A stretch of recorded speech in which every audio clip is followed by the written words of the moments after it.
Gente, olha só que bomba, tá? A Globo News chamou o senador Ciro Nogueira, tá? Para fazer um depoimento sobre o IOF.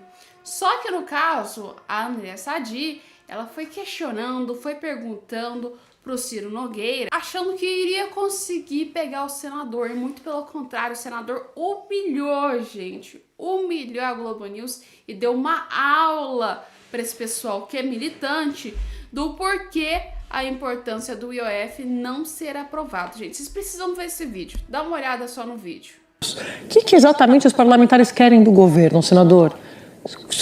Olha, depende de que governo. Se os parlamentares do PT querem aumentar a estrutura do Estado, mais cargos para a companheirada, assaltar as nossas estatais que estão dando um rombo como estão dando. Não, estou falando do Agora, Centrão, nós né? da oposição, não, nós queremos que se tenha... Eu te pergunto aqui a vocês, desde que se iniciou esse governo, vocês viram alguma medida de contenção de gastos, de enxugamento da máquina pública, de melhorar a gestão? Nada. Só se fala nesse país de aumentar a estrutura.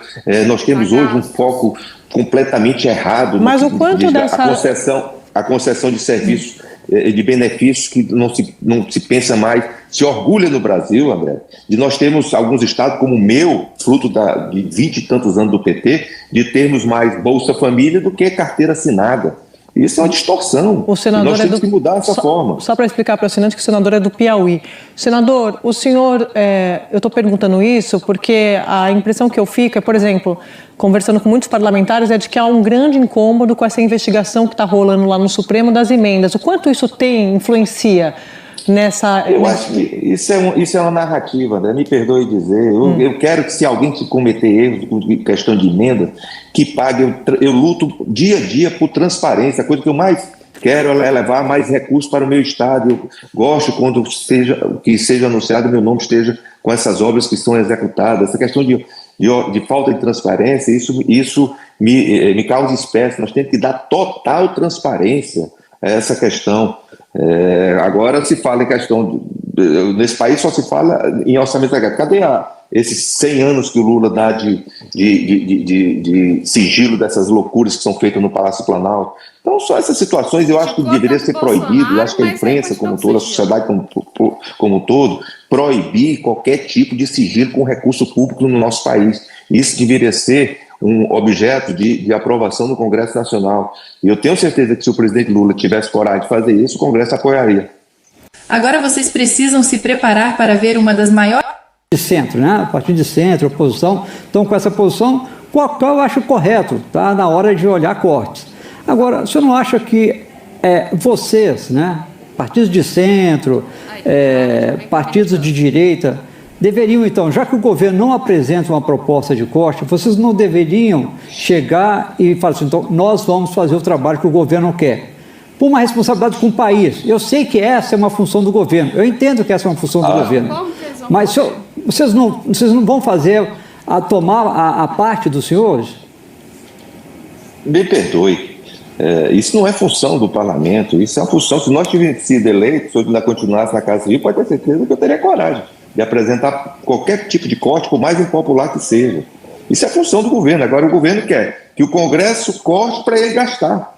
Isso não tem sentido. Isso aí, em nenhum país do mundo, isso pode ser operacional. O governo está querendo jogar a bomba pro Congresso para que na hora que a bomba exploda, eles pegam e falam assim, não foi a gente, foi o Congresso, ó, tá vendo? A culpa é do Congresso.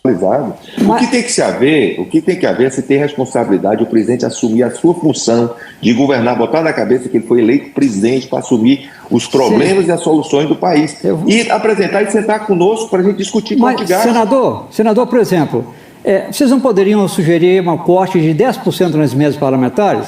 Podemos. Eu acho que nós temos que fazer um corte linear de todas as despesas no país. É de emendas parlamentares, é despesa do Legislativo, é despesa do Judiciário, que são absurdas, é despesa dessa quantidade de ministérios absurdos para acompanhar e, principalmente, proteger as nossas estatais que estão dando o maior rombo da nossa história. Senador, a questão dos supersalários, o senhor, sei que o senhor é contra a questão do supersalário. Eu cobro todo dia. O senhor cobra, mas colegas do senhor, de partidos de centro, de partidos da direita, não aprovam essa medida. Você sabe disso, não aprovam essa medida. Se for colocado, nós cobramos. Mas já foi colocado. Já foi colocado, senador. Cobramos lá na CCJ todo dia que o relator entregue esse relatório, que a gente vote uma vez por outro. Agora, esse país hoje, infelizmente, é sequestrado pelas corporações que tem esse lobby absurdo no Congresso. Nós teremos que votar, essa questão deve ser a prioridade número 1 no Congresso, essa questão de super salário no país. Então, eu acho que as pessoas nós temos que exigir, isso devia ser uma campanha número 1 também da própria mídia de cobrar que isso seja votado. Mas hoje, no momento em que o Congresso tem tanto poder, e tem poder realmente, né, por conta das emendas, tem muito poder, não está na hora do Congresso também assumir um pouco de responsabilidade no trato das questões fiscais? Você não acha isso? Não eu só acho que já passou da hora, mas nós temos que sentar isso como um todo, não pode ser uma decisão do Congresso. Quem foi eleito foi o Lula, não foi o Bolsonaro. Eu certeza que se fosse o Bolsonaro, nós estaríamos tomando essas atitudes. Estamos aqui, claramente o processo eleitoral de 26 foi antecipado e muita gente está olhando o governo hoje como um pato manco, um governo que não vai conseguir aprovar a sua agenda no Congresso depois das derrotas dessa semana.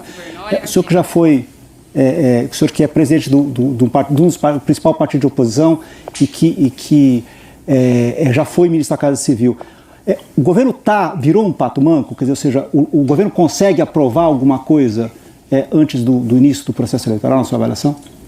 Vai depender muito do comportamento do presidente da República. O maior problema desse governo não é o seu ministro da Casa Civil, que não conversa com os outros ministros, não é os outros ministros que não têm desempenho condizente, é o próprio presidente da República. O próprio presidente da República que hoje se transformou, como eu disse hoje pela manhã, em apenas um chefe de Estado. Ele tem que ter um chefe de governo, assumir. Ele prometeu ao país um Lula 3 e entregou foi um Dilma 3. Isso está muito claro.